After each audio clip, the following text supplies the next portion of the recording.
Earlobe Piercing Consultation. What I generally go through when you come in and ask for the piercing, how it's going to heal, what it's going to take to commit to doing it, and all the stuff you should know before you get pierced. Coming up next, so stick around.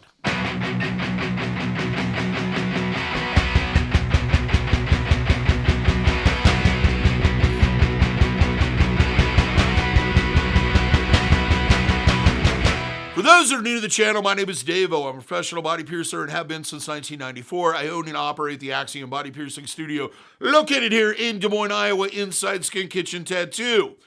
So when I talk to you about these things, I'm talking to you with a level of expertise as somebody who has been in the piercing industry for well over 25 years.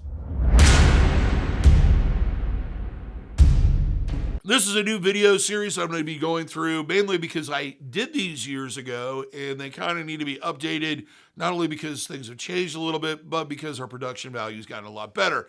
I like to put a disclaimer on these every time I do one. I'm recording this in April of 2020.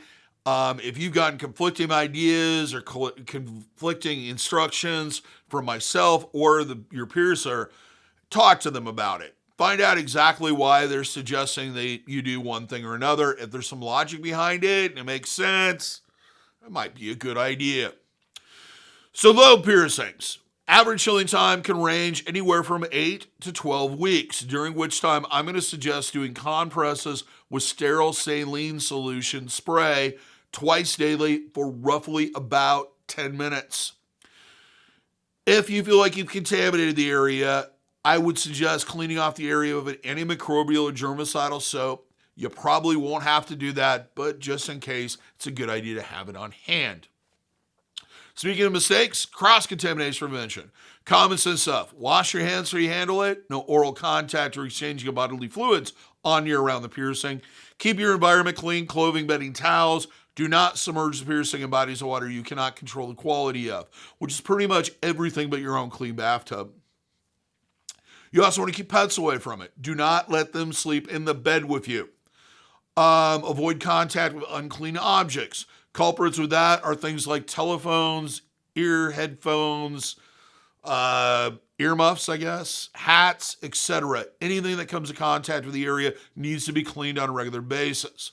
Do not sleep directly on the piercing. Make sure you're sleeping on your other side of your back.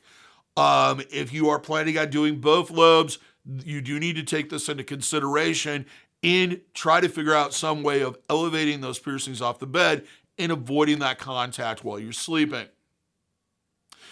Additionally, if using comes out of a spray can or squirt bottle in your hair, you want to shield it with a folded paper towel. You also want to do the same thing when you go see your beautician.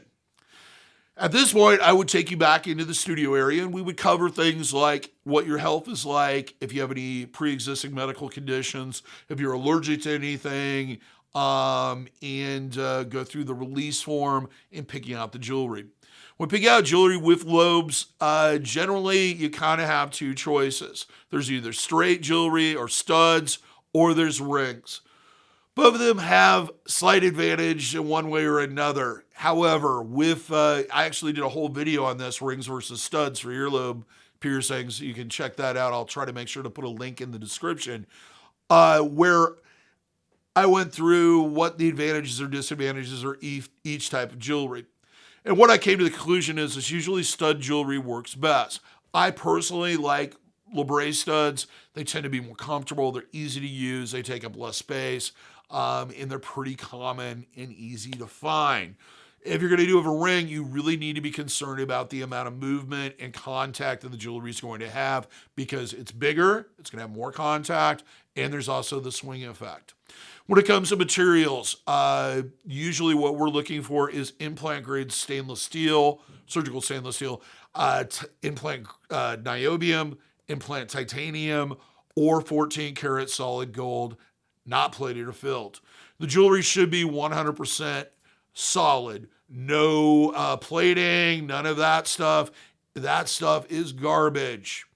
As far as the technique that's being used, I prefer needles. They are your best option. I also did another video of pros and cons between ear piercing devices and needles. I will also put a link for that in the description. That would be basically the basics. If you feel like I missed something, or you have something to add, or you'd like to ask a question, please leave a comment. I generally answer them when I have time. If you like the video, please give us a thumbs up. Let us know that you liked it, because we like it when you like it. Also, if you'd like to see future videos, please hit the subscription and ring the notification bell so that you're notified every single time we post something. We post between 4 and 5 videos a week with a focus on education for body piercing and tattooing.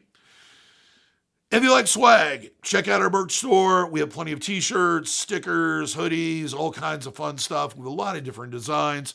It not only supports the channel and keeps things going here, it also makes you look cool and stylish. Till next time, here's hoping all your piercings heal with ease and without a single issue. And if you're in the Des Moines, Iowa area, I hope to see you for your body piercing needs in the future. Have a good day, everybody. Stay safe, stay healthy, and we'll see you soon.